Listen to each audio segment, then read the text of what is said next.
So this is a conversation, or these are conversations. They are outlined in the various sub-paragraphs of paragraph 13. I don't think we necessarily have to go there with regards to how you resource this team and whether it should be made a permanent structure or not. But ultimately, that's not a decision for you to make, is it? It is not. And that's a decision which lies where? With the accounting officer. Yes. So, and maybe this is a good segue to then go into the second kind of theme of your evidence, because it has become a big part of the evidence that has been presented before this committee, that one of the reasons for disbandment of the team that was given by Minister Mchunu was that he had various budget issues in mind. So I don't want you to address that now. I just want you to address, and maybe let's start at paragraph 17 of your statement on page 18.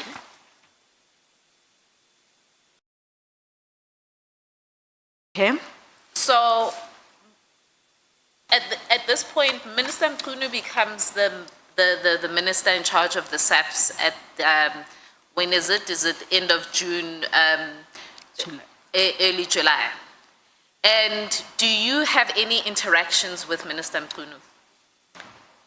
Thank you, Chair.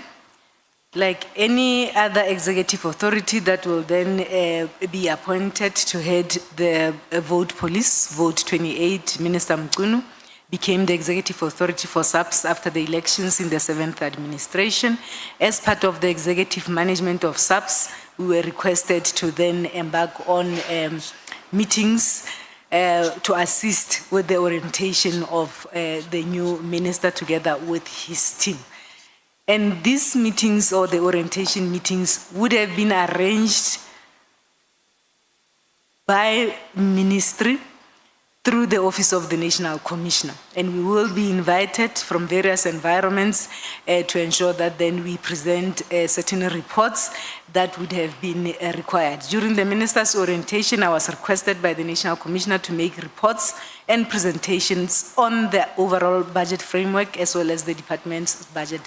I have to date, I can confirm that I have made 5 of such presentation. The first presentation or report that I made in terms of those various meetings, these meetings would have been arranged and authorized by the National Commissioner, and in the main, the National Commissioner together with other executive management would have been present. The first meeting was on the 12th of July, where we had a presentation that we made. We called it an introductory briefing to the minister. I made that presentation to orientate the minister in terms of the budget of SAPS. The second meeting was on the 31st of July, 2024, where I made a presentation that spoke to financial matters pertaining to the police. The third meeting was on the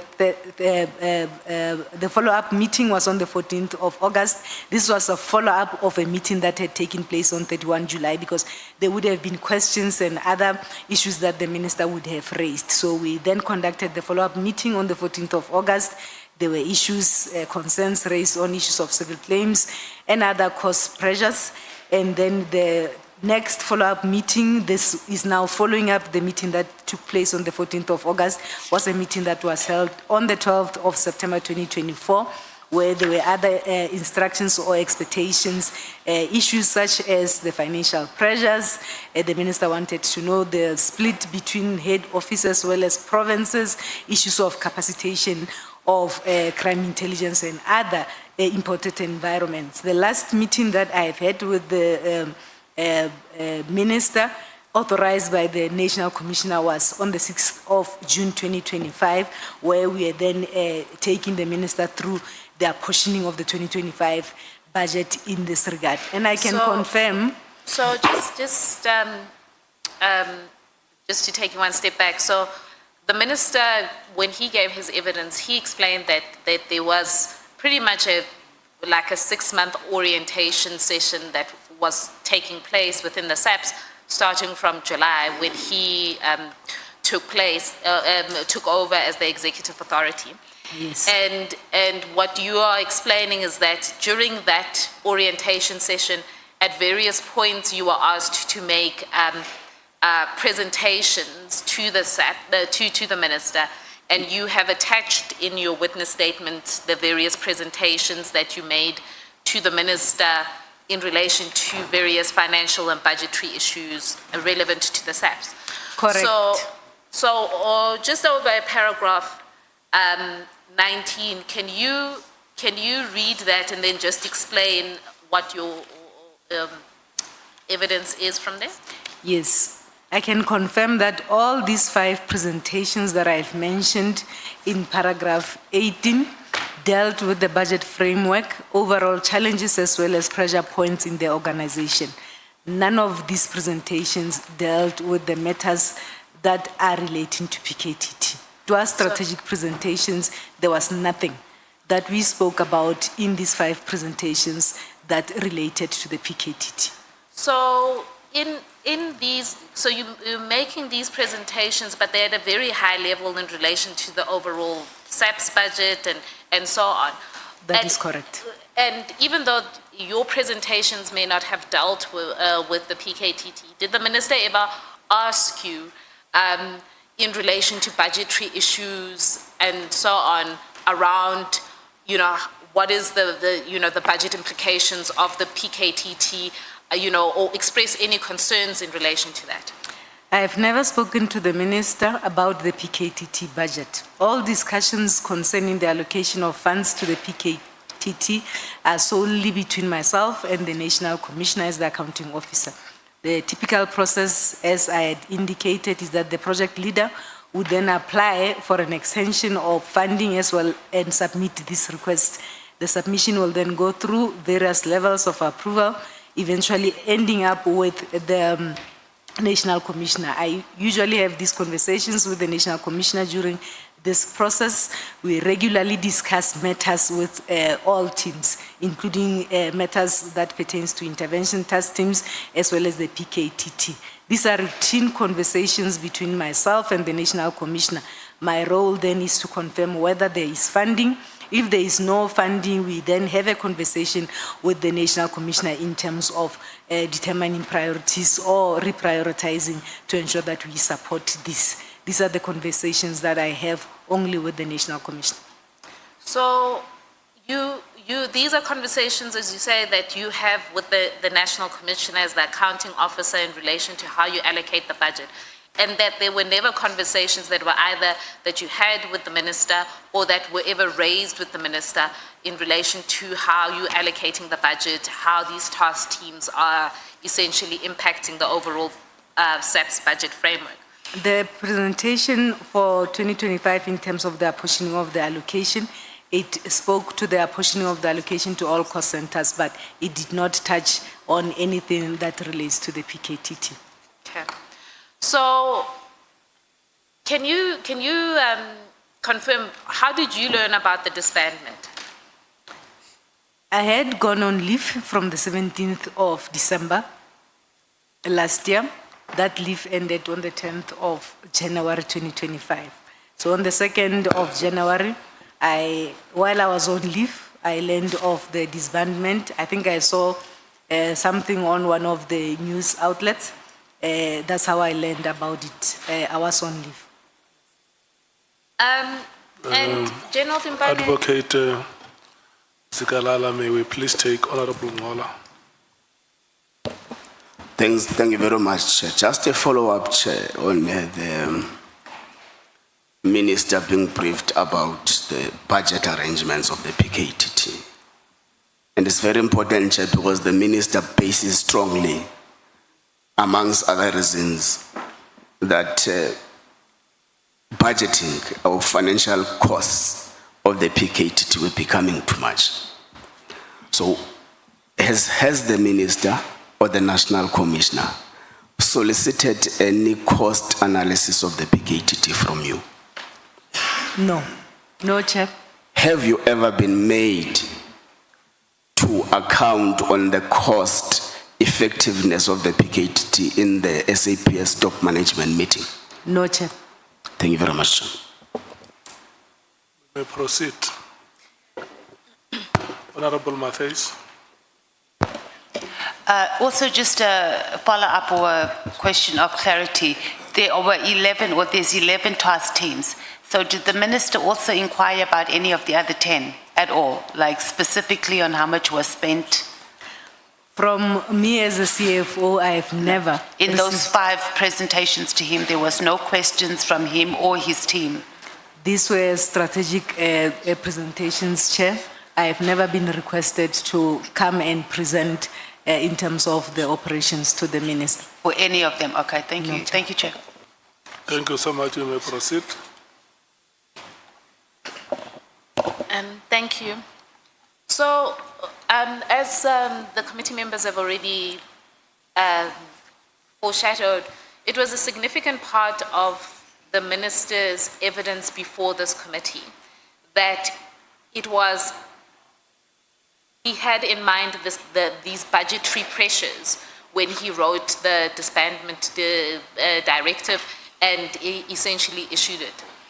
And when he was before this committee, one of the things that he relied on heavily was a comment you had made in an information note. Now, I don't know if the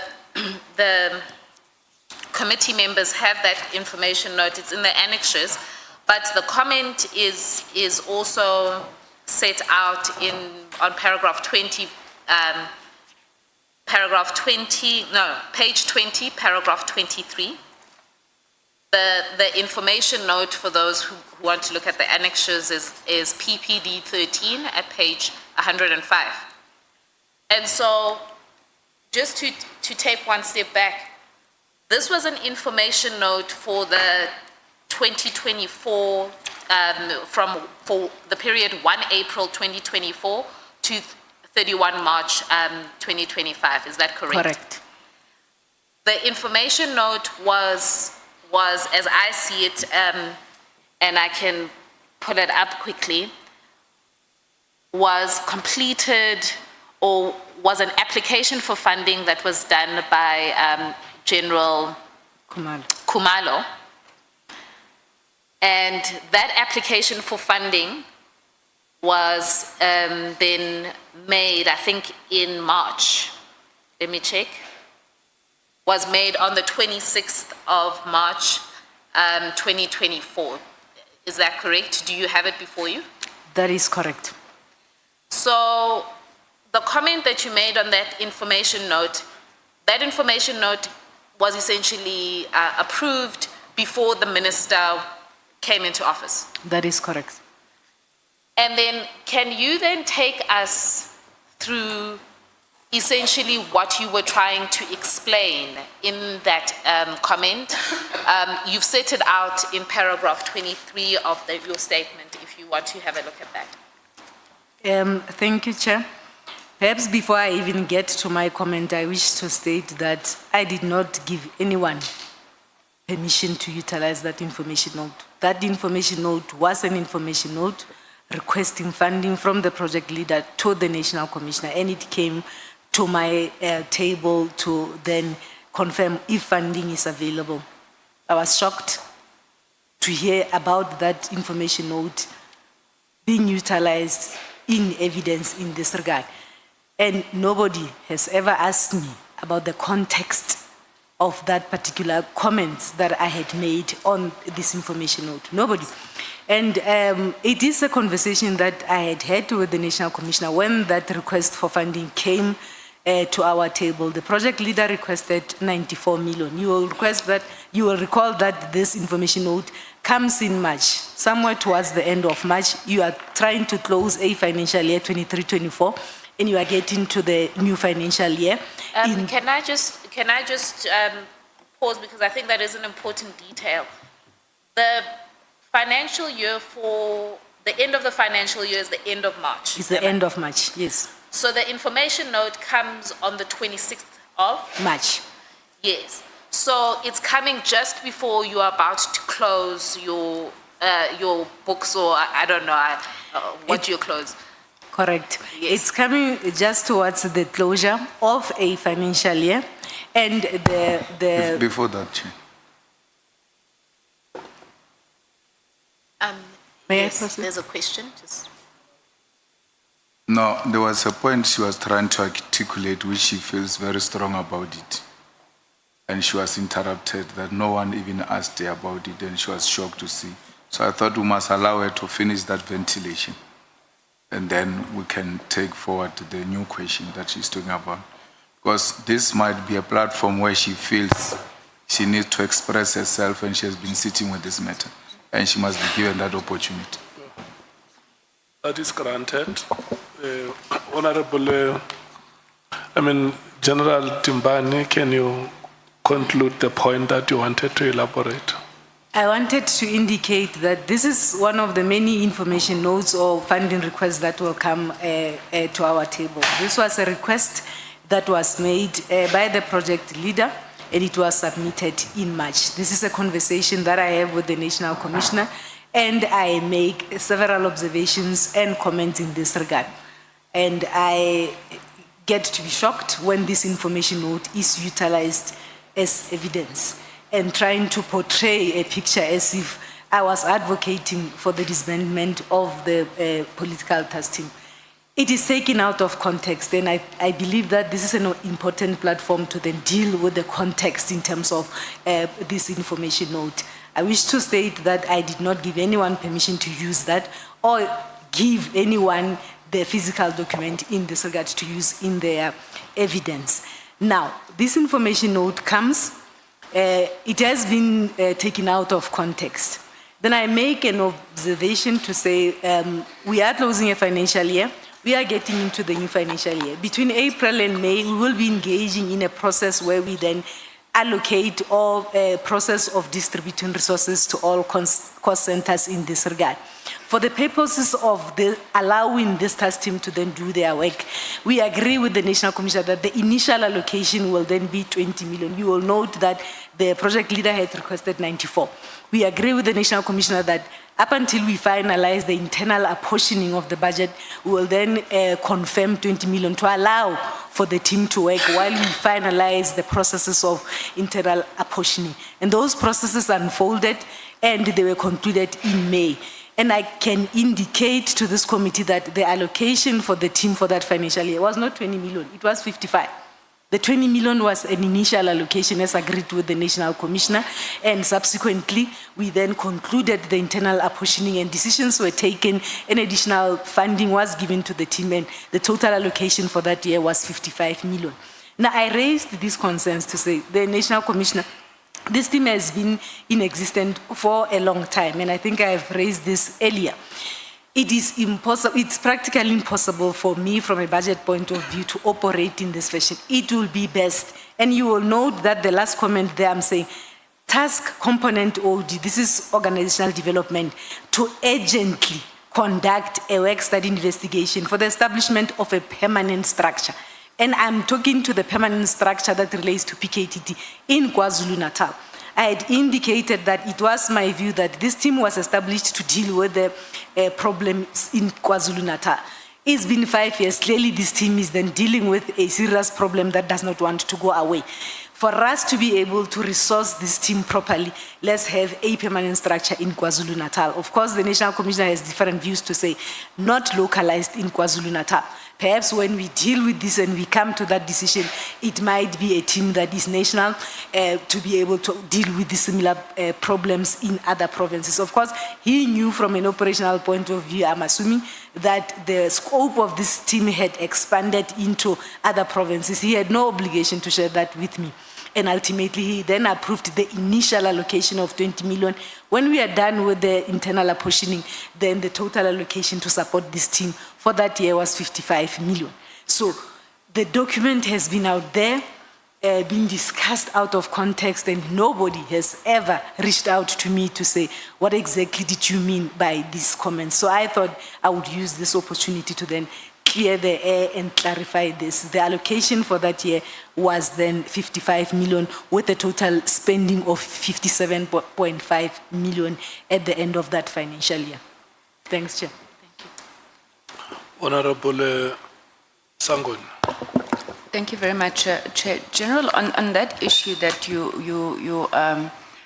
well, you've well articulated the context, but I can tell that you are quite upset with your comment having been used as evidence. How does it work in SAPS? Because I see that information note had 3 signatures, if I'm not mistaken. General, okay. But you were the second last before the National Commissioner. Now, once you make your comment and it goes to the National Commissioner, ordinarily, does it go back down the line so everybody can see the comments? I'm trying to figure out, does it also go to the minister? How does it get to the minister's office for the minister to then use it as evidence? These submissions don't go to the minister. It ends with the National Commissioner as the approving authority. Then it will go back to the project leader who would have applied for funding. I would, of course, have a copy to ensure that then I keep track in terms of the budget allocation as well as expenditures in this regard. They do not go to the minister. Sorry, Chair, it's just, so in your view, how, and I know that maybe I'm putting you on the spot here, but when the minister brings this document, I mean, it's an operational discussion between, yourselves as the officials who are signing it off. If you had to hazard, how do you think the minister even knows what you said? Because you said you never discussed this with him. He shouldn't, maybe asked that he shouldn't even know that you had written this comment, am I correct? I am not saying he shouldn't know. I am not certain where he got hold of the document.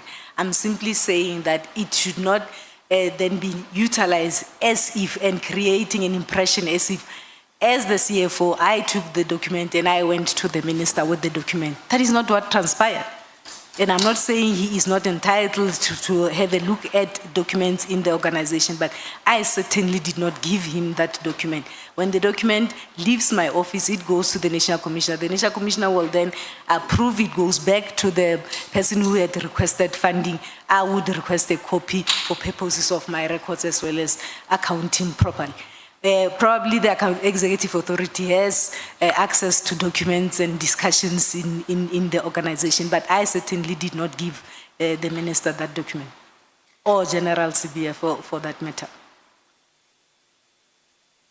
So you've already discussed part of the comment that you made, which is under paragraph 23 of your witness statement.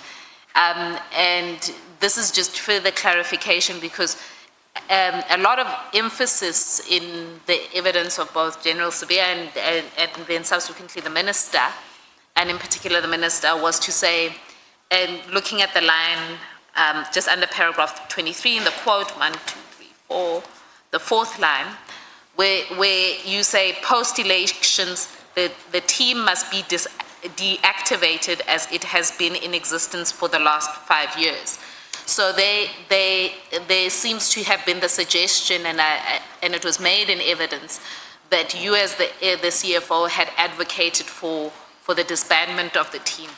But as I understand from what you're saying about the last line, was that you were in fact saying that steps need to be taken for the team to be made a permanent structure. Is that correct, or do you just want to clarify anything further? That is the correct context, because if it is a permanent structure, it has been there for a long time, then it gives you an opportunity to be able to budget for it properly, to resource it properly, because clearly it is dealing with something that is a bit permanent in this regard. And as I indicated earlier, then issues of accountability in terms of the resources that you would have allocated to that particular team. So it is correct. So, I mean, we've covered a significant amount in relation to that particular comment that you had made, but ultimately, as I understand, your evidence is to be saying that from a budgeting perspective, you had made that particular comment in that framework from a budgeting perspective, looking at the fact that this was a team that was ongoing for 5 years. Yes. But it was not, and you must just clarify for me if I'm putting words in your mouth, that it wasn't you advocating for the disbandment of the team in the way that it was eventually disbanded. Correct. I wouldn't have advocated because I did not even know the operational work that they are doing. These are the operational conversations that are held with the operational teams together with the National Commissioner. So I do not normally get into meetings where the project leader will be briefing each other together with the National Commissioner. So it was from a resource point of view, as well as to assist us to be able to predict and to allocate resources and to ensure that there are systems in place to hold the relevant project leaders and project managers or whoever would then be heading this permanent team in terms of the resources that will be allocated to them.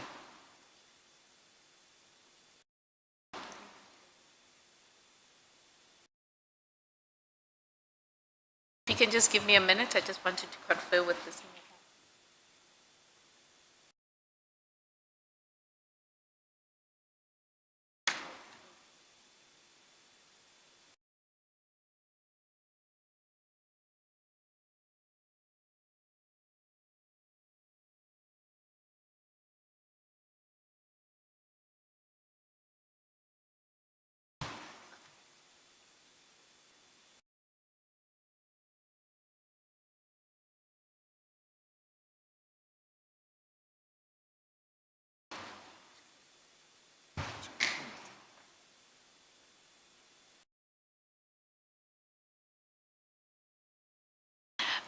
Thank you,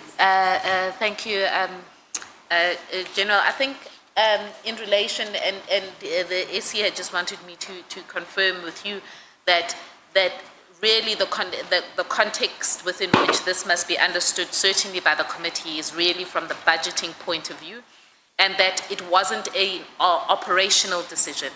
Not at all. That is correct.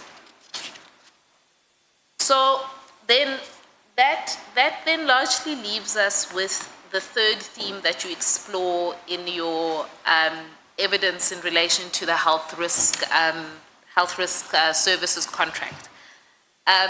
Can you, now the committee's already had quite an extensive explanation from General Fani about supply chain management and eventually how that contract was awarded within his component.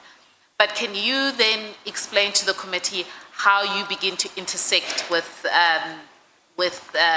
this health risk contract that was awarded to Mr. Matlala's company? Okay, perhaps before I start, just to confirm with the committee that I did not form part of any structure, be it the BSC or bid specification committee, bid evaluation committee or bid adjudication committee. I was not part of such structures when this contract was awarded.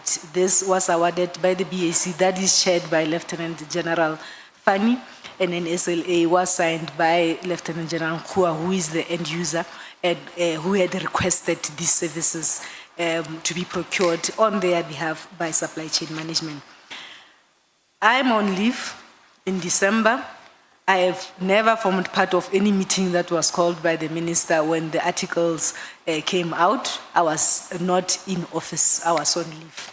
When I came back from leave in January 2025, I get to be briefed by the internal auditors that were obviously appointed by the National Commissioner, having been tasked by the minister in terms of the issues that were raised in the media surrounding this contract. Can I just clarify things?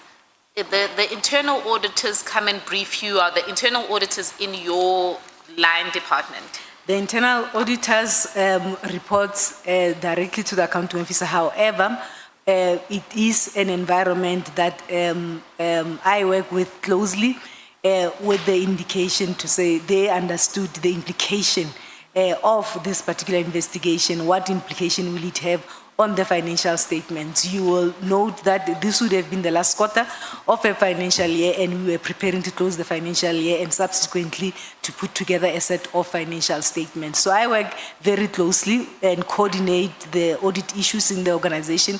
That will be the internal audits as well as the external audits, as well as the activities of the audit committee. So the internal auditors together with the chief risk officers are the offices that I oversee and monitor and support on a continuous basis. They are given this task. I came back from leave. They then come and brief me to say, CFO, this is a task that has been given to us in your absence. We are proceeding with the audit of this particular issue. We are flagging it in the process of you preparing to close the financial year and ultimately to put a set of financial statements. Take note. So I support immediately the work that was done or the work that was given to this team by the National Commissioner. So what is the significance for those of us that don't, and certainly for myself, are not familiar with the budgeting cycle? When you say it was in the fourth quarter and they were raising this, this investigation they were undertaking, what was the significance of that? The significance was that by end of March, we will be closing the financial year. And after the closure of the financial year, then you are expected as the CFO to then put together a set of financial statements that you will hand over to the external auditors to audit and determine whether your financial statements are credible and they indicate all the affairs of the department. So there is a note that we need to disclose. If there is any irregular expenditure, if there is any unauthorized expenditure or any fruitless and wasteful expenditure that has been incurred by the department for that year under review. So this essentially would then affect, if it is deemed to be irregular, it will then have to be reported and disclosed properly. So the auditors do brief me and we support the work that they do.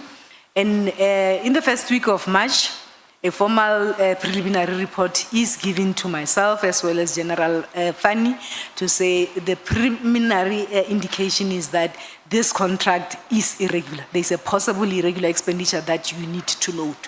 Now we do have. Can I ask? You say that this is in March. This is in the first week of March. You are given a report saying there is concern in relation to this contract. And there's a possibility of declaring irregular expenditure in relation to this health risk services contract. Yes. You say that they briefed you and General Fanny. Did they brief General Fanny with you because he is head of the supply chain, or how does he become part of the conversation? I indicated, Chair, that they then give me this report with a covering letter addressed to myself as well as General Fanny.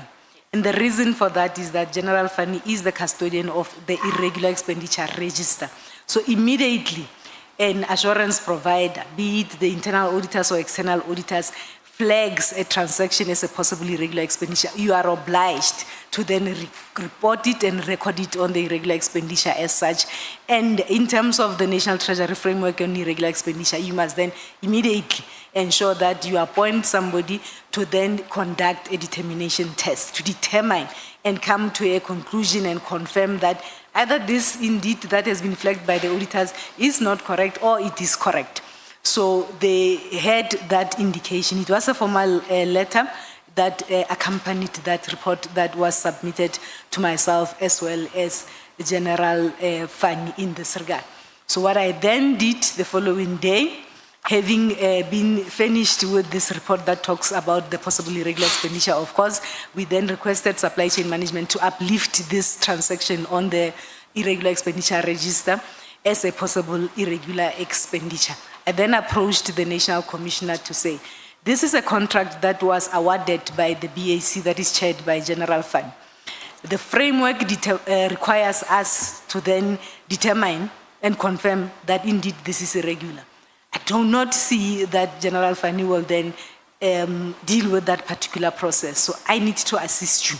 Let us appoint somebody immediately to ensure that we are within the timelines as required by the framework to do this determination test. I wrote to the National Commissioner. The National Commissioner agreed, and we appointed a very competent person from Gauteng Finance, and we then instructed that investigating officer to ensure that within 30 days or on or before 30 days, that determination must be concluded. Where I am sitting, in the next 30 days, it will then be April. And I would need to then start to put together these financial statements and to have a decision on this particular contract. So the IO goes on and investigates. Just to clarify, when you say IO, is that investigating officer? Yes, the one who is then doing or conducting a determination test for us. They go on, they complete the report, and somewhere in May, they bring back the report, and it is confirmed that this contract is irregular. What does that mean? It means it was awarded in contravention with various supply chain prescripts. It was awarded by the BAC. So it is confirmed. I then instruct supply chain management to say this transaction has to then move from possible irregular expenditure from the register to confirmed irregular expenditure. What then this means? It means the register that will come to me or to be submitted to me to put together note 24 on the financial statements. It is a register that will then have these transactions or this transaction confirmed as irregular, and we have to disclose such. So we then instructed supply chain management to upgrade it from possible irregular expenditure to confirmed irregular expenditure. And the amount. Can I ask you a question at that point? Because when General Fani was with us last week, he said that he was not sure whether there had been a determination test that was done and whether that determination test had determined that there was irregular expenditure. Are you confirming that the determination test was done? Are you aware if that was shared with General Fani? I shared it with General Fani. And I instructed supply chain to update the irregular expenditure register so that when they submit it to me, to then conclude note 24 of the financial statements, that transaction is there as confirmed irregular expenditure. So then the financial statements were, when the financial statements were concluded, and I think this is at paragraph 31.4 of your statement. In note 24, or maybe you explain it because I think you're much more fair. Okay.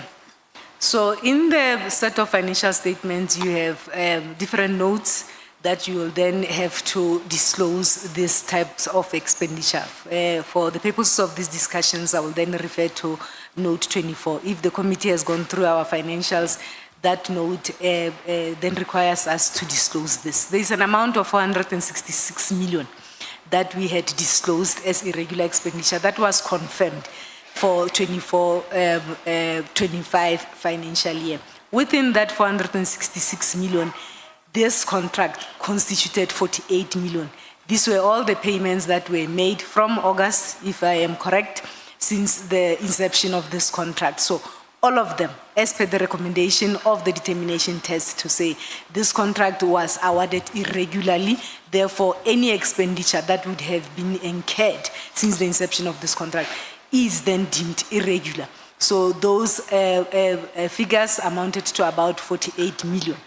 There are a few invoices that remains on the system. I then instructed my team to stop those particular payments so that then we do not perpetuate the incurrence of irregular expenditure. So within the 466 million that is disclosed on that note, it has other various contracts and various transactions, but the 48 million relates to this particular contract. The committee will note that I have tried to simplify it or summarize it on the presentation that I have attached. We have various contracts there.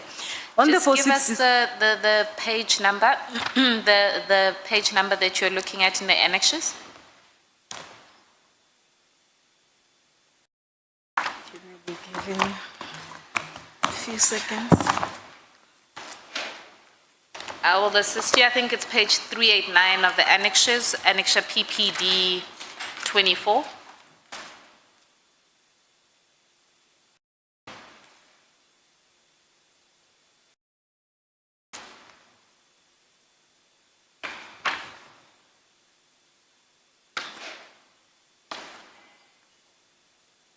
Yes, Chair. It starts from 386 with a cover page there. So I tried to unpack the 650 that the Auditor General had flagged on our annual report. that 650 million consists of the 466 that was incurred in 2024, and there are other amounts of transactions that were investigated, that had taken place prior to 24-25, that were then confirmed in the financial year 24-25. That is why the amount is 650 that was discussed with the portfolio committee from the AGSA. Then the next subsequent slides are then unpacking what is lying on this particular amount. You'll see that there's a number of contracts there. Majority of them would have been contracts that would have been awarded and they were deemed irregular. They would have been awarded by the VAC or at supply chain management headquarters, and then you do have other transactions that are on quotation basis that would have been incurred by various cost centers in provinces. You will note that a procurement takes place from a police station to a district, to a province, to head office. So the auditors, when they audit everywhere. They will then select provinces and stations where they will go and audit these procurement processes, and from time to time, they will highlight these particular non-compliances all over. But when you look at this, the bulk of this irregular expenditure that was disclosed in 24-25 is in relation to bids. This will be tenders that were awarded, and provinces do not deal with tenders. Tenders are only dealt with at head office supply chain management. So within all this, this one that talks to Medicare constituted 48 million. These were invoices that, or payments that were made prior to the cancellation of this contract, of which the cancellation took place in May. Yes. I just wanted to correct, I think I heard you say 28 million, I've got 48 million. It's 48 million.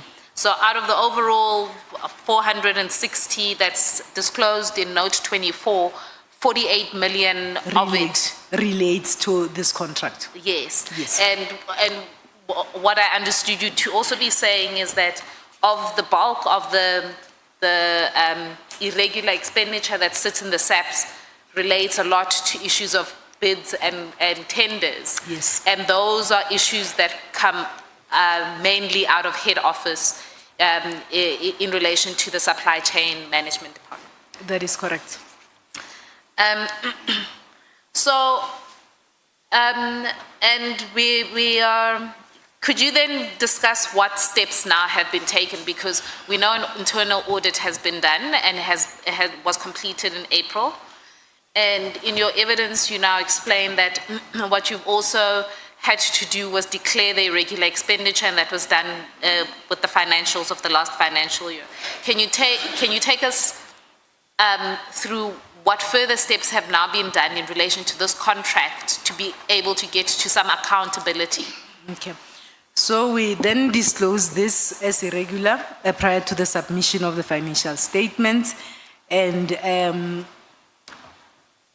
I get further briefings from the internal audit team.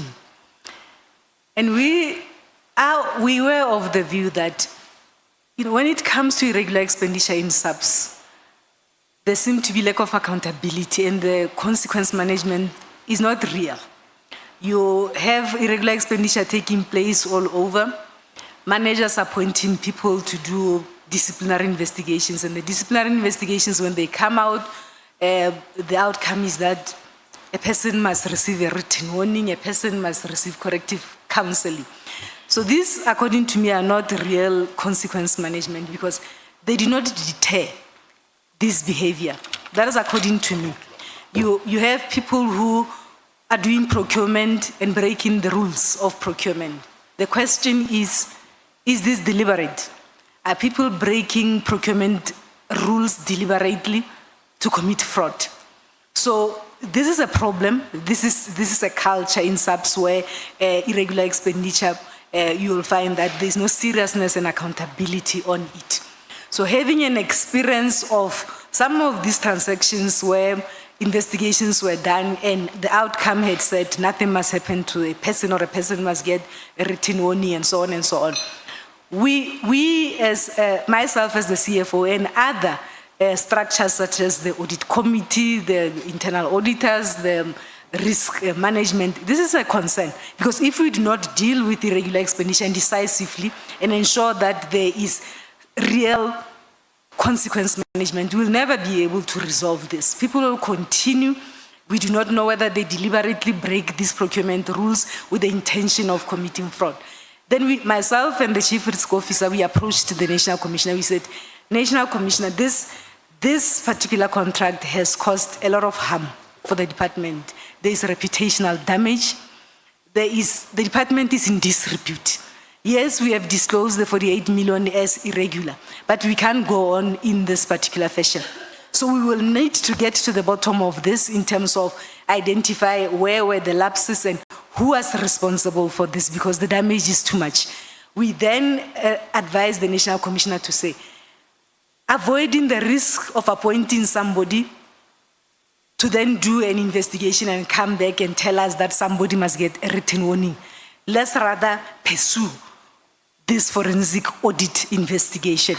So we advise the National Commissioner, because this matter, it's an embarrassment. We are tired of management or senior management not dealing with irregular expenditure the way it's supposed to be dealt with. So we approached him from a risk management point of view to say, we will appoint somebody to do an internal investigation, and then the report comes out and it says somebody must get a written warning on a damage like this and an embarrassment like this. So it is rather safer that we then channel our energy and all the reports that are on the table, that we support this forensic investigation.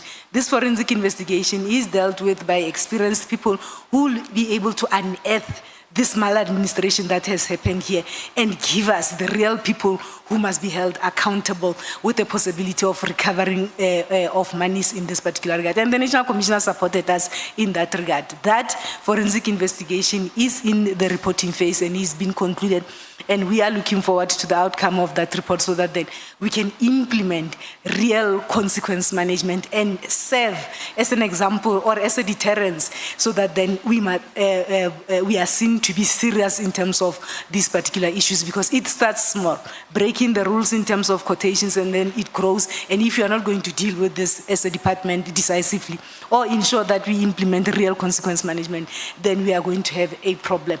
The accounting officer or the National Commissioner then, in addition to that, because it cannot be that we see this unreal consequence management, he has since then also established accountability sessions where he calls all of us, PCs, DIFCOMs, where everyone must bring any transaction that is deemed irregular and what were the disciplinary outcomes of that. And you explain yourself to say, why is it that the person has broken procurement rules and you gave that person a written warning? So this is a matter that the accounting officer is supporting, and those accountability sessions has been established in this regard, so that we get to the bottom of this and we declare zero tolerance in terms of this unwanted expenditure in the organization.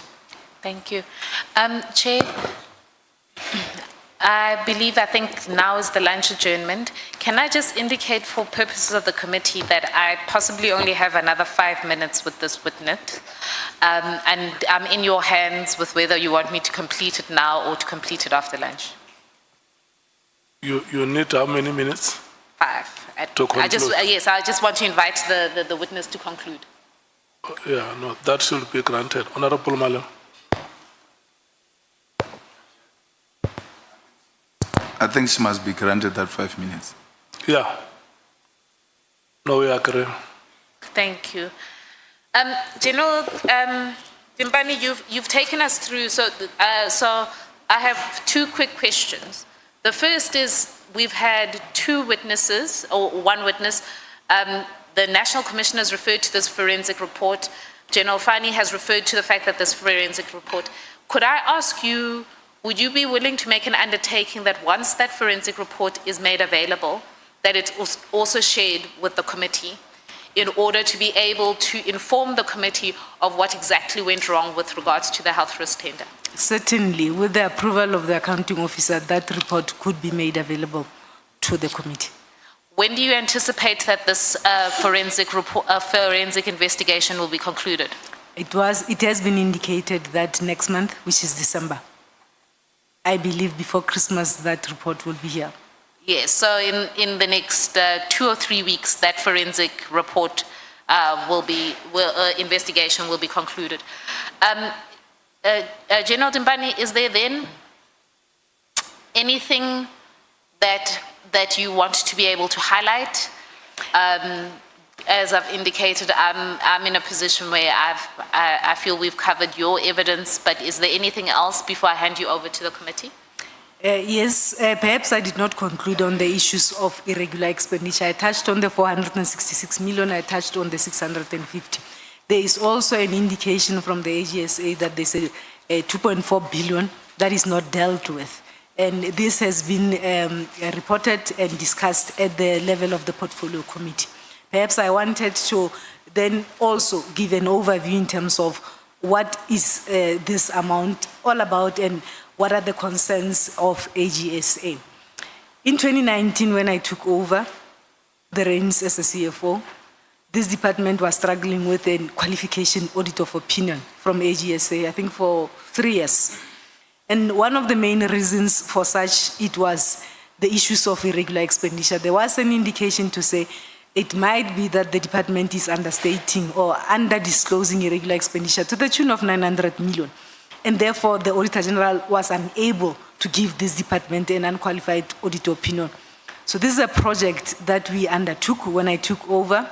I had a discussion with the auditors, both internal as well as external, with a view of putting together an action plan to resolve this, because it was important that we resolve this and we ensure that when it comes to issues of governance and reporting, this department is doing things the way they are expected. So it was a massive undertaking, Chair. We embarked on a process. The auditors indicated that for us to listen to you as subs, you'll have to go back from a police station to a district to a province and assess transactions 4 years back. You work it back 4 years. I think we went back 2016. We had to assess those transactions that we had ever made and convince the auditors and convince ourselves that those transactions were free from errors as well as irregular expenditure. It was a massive exercise that we undertook. Nonetheless, we did that exercise. The outcome of the exercise was then presented to the auditors, and the auditors were happy. And together with the other qualification areas, we worked, and those qualification areas were subsequently resolved. And I can indicate to this committee that ever since such, for the past 5 years, we have been in a position to submit quality financial statements that are not adjusted, are not and are free from material errors in this particular regard. So, when we are embarking on this exercise, we pick up, we then unearth. Remember, we went back 4 years back. We then get these mistakes and these irregularities, and then we are then required to disclose them. So we disclose this in the financial statements as well as in the irregular expenditure register. So what is required, or what was required post that particular project, was for us then to deal with these transactions in a form that we appoint people to investigate, there's discipline, we confirm that there's no fraud, there's no losses, and so on and so on. And ultimately, in line with the National Treasury Framework, we then submit to the condoning authorities to then condone should we meet the requirements in terms of condonation, and we remove this. So the concern from AG is that the progress is slow in terms of dealing with this portion. And you will see this particular 2.4 billion that is spoken about. When you go through our annual report, it is lying on Part E of our annual report, that is the compliance. So we need to ensure that we expedite and we pull up our socks in terms of dealing with these transactions. The process has been a bit slow, Chair. We have been working with Treasury. There has been submissions from supply chain management to Treasury. Sometimes Treasury will bring them back without condoning, looking for additional information, and so on and so on. So we need to deal decisively and speedily with this 2.4 billion that is sitting there. I have since requested the National Commissioner to rather, in writing, give me these functions, delegate me these functions so that I can support supply chain management and we expedite this. I can confirm that we have had positive deliberations with National Treasury. They are willing to support us so that then we decisively deal with this Part E of the annual report, and we deal decisively with this 2.4 billion that is lying there. Progress has not been as fast as we would like it to be, but all the stakeholders are cooperating, and we are glad that Treasury has come to the table to assist us in terms of dealing with this. Those that would not have been confirmed by National Treasury, the framework in terms of paragraph 5.6 then tells you that the accounting officer can remove them from the books, but it's not going to be just a removal. They must comply with all the rules that are expected in terms of that National Treasury framework. So I've subsequently requested the National Commissioner to delegate me that function to support him to deal with this, and that process is unfolding, and we want to believe that very soon our irregular expenditure register will be clean, and that Part E, compliance reporting on our annual report, will be clean, and there ought to be accountability where there is accountability that would have determined that people deliberately engaged in unethical conduct and engaged in activities that they were not supposed to engage themselves on. So we would request to be given support while we support the National Commissioner to deal with these issues and to ensure that this unwanted expenditure becomes a zero tolerance for the organization, and this culture of just not accounting becomes a thing of the past. Thank you, Chair. Thank you, Chair. That would be General Dimpane's evidence in chief. I'm in your hands. Thank you so much, Advocate Zikalala and General Dimpane. We have come to the end of presentation of evidence. This time we are going to break. Sure, I would be honest.